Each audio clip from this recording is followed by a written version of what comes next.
Hey everybody, welcome back. Today is the beginning of a two-parter. We will be talking about resolving conflict without violence. This is done in the home and in the classroom through the use of a peace table. And we'll talk about exactly what that looks like. But as we do that, let me set up my peace table. I have my plant.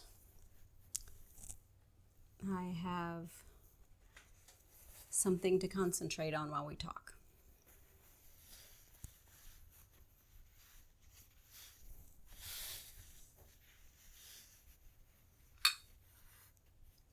So within the Christian community, there's a lot of emphasis that is placed on loving our neighbor as ourselves and loving God with our whole being. And this gets expressed inside the Montessori community as we work to understand and have respect for ourselves, others, and the environment. And one of the first lessons when a child comes into the classroom is to learn how to walk around another child.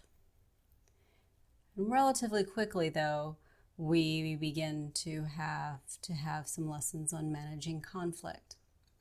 When we don't learn to understand and settle the big feelings within ourselves, people continue to develop and do not begin to see other people and their problems and their stressors in an empathetic way. And it can result in having the creation of little tyrants. And tyrants can grow to be elementary students, they can grow to be ourselves as we're adults, or even world leaders. And the first step with a child is helping them to acknowledge the big feelings that are inside themselves. And everyone needs to be able to look at that and have specific ways to begin to unravel the mystery of what starts those big feelings, what escalates them into outbursts and into disruption within the household or the classroom, and help in learning how to sort through those in ways that are constructive and bring the child to a peaceful resolution either within themselves or with the community. And as a deliberate way for regulation to occur, Dr. Montessori created the peace table. And it is traditionally placed in a quiet area, away from lots of noise and upsetness and strife and chaos and movement. It is meant to be comfortable and meant to have a very nurturing, cozy feeling.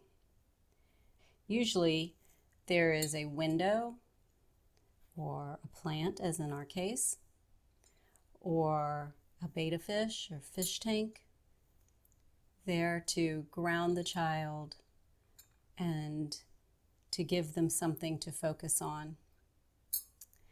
And the purpose of this place is for the child to decompress from whatever they are feeling, whether it's anxiety, whether it's anger and frustration, or whether it is the general upsetness that can happen when things just aren't going the way you'd like them to.